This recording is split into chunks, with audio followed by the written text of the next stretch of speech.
compose à l'Opéra Comique, dans une loge.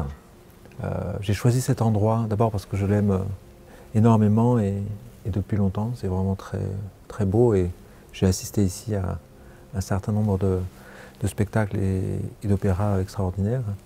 Mais c'est aussi et surtout parce qu'à un moment de mon roman, on assiste à l'irruption d'une nouvelle de Villiers de l'Isle-Adam, absolument sublime, L'Inconnu, qui se passe à l'Opéra Comique, dans une loge de l'Opéra Comique. Mon personnage, Bénédicte Ombredane, donc personnage principal de L'amour et les forêts, est une grande amoureuse des textes de Villiers de l'Isle-Adam. Bénédicte Ombredane est une femme de 35 ans, très intelligente, très cultivée, très sensible,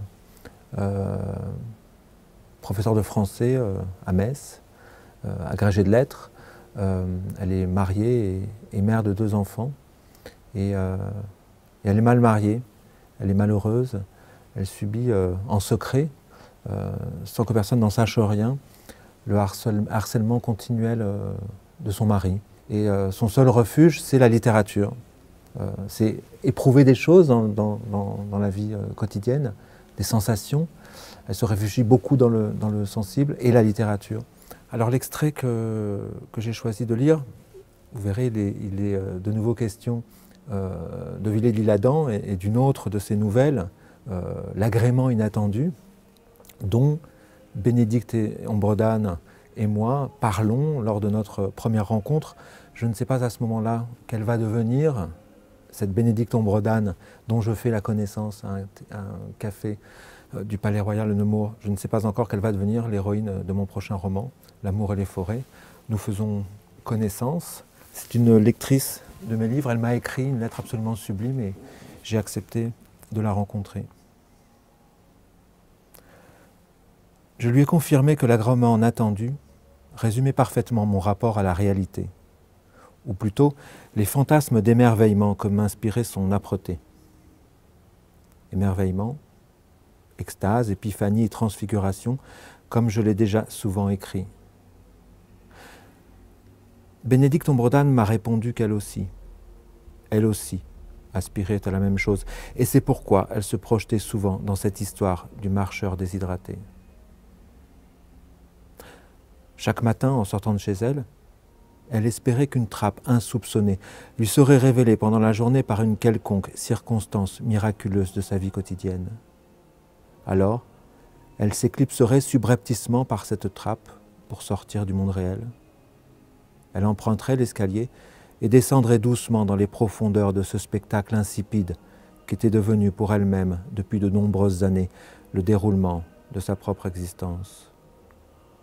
À la suite de quoi, après un temps d'excitation plus ou moins long, au terme de cette descente dans les tréfonds de sa vie intérieure, au cœur de la réalité rocheuse du temps présent, elle connaîtrait la même sidération que le marcheur de Villiers de l'Isle-Adam dans les sous-sols de sa banale auberge de campagne.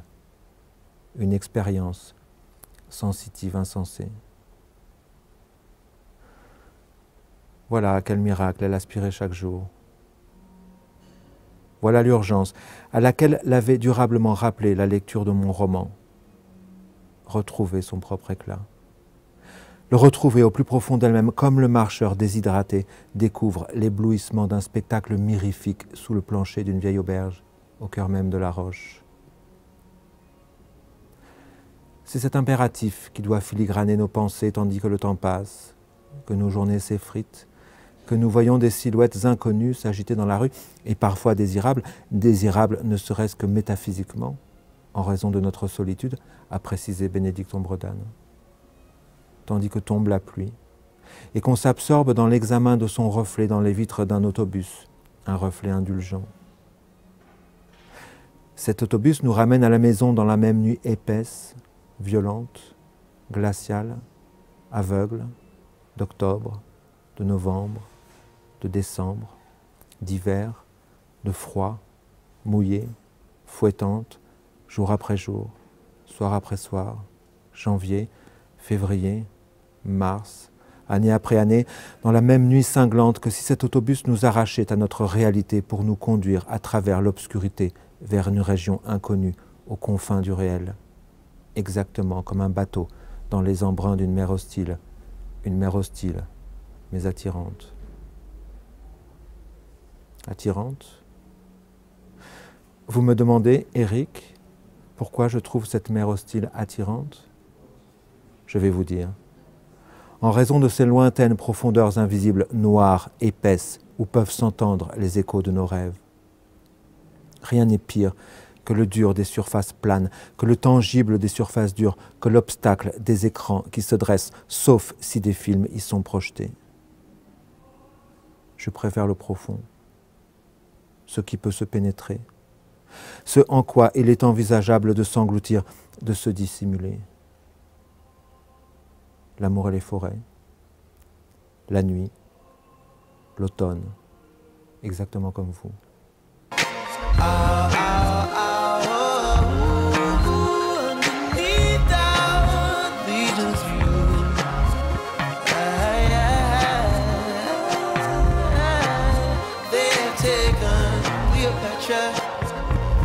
Cleopatra, but you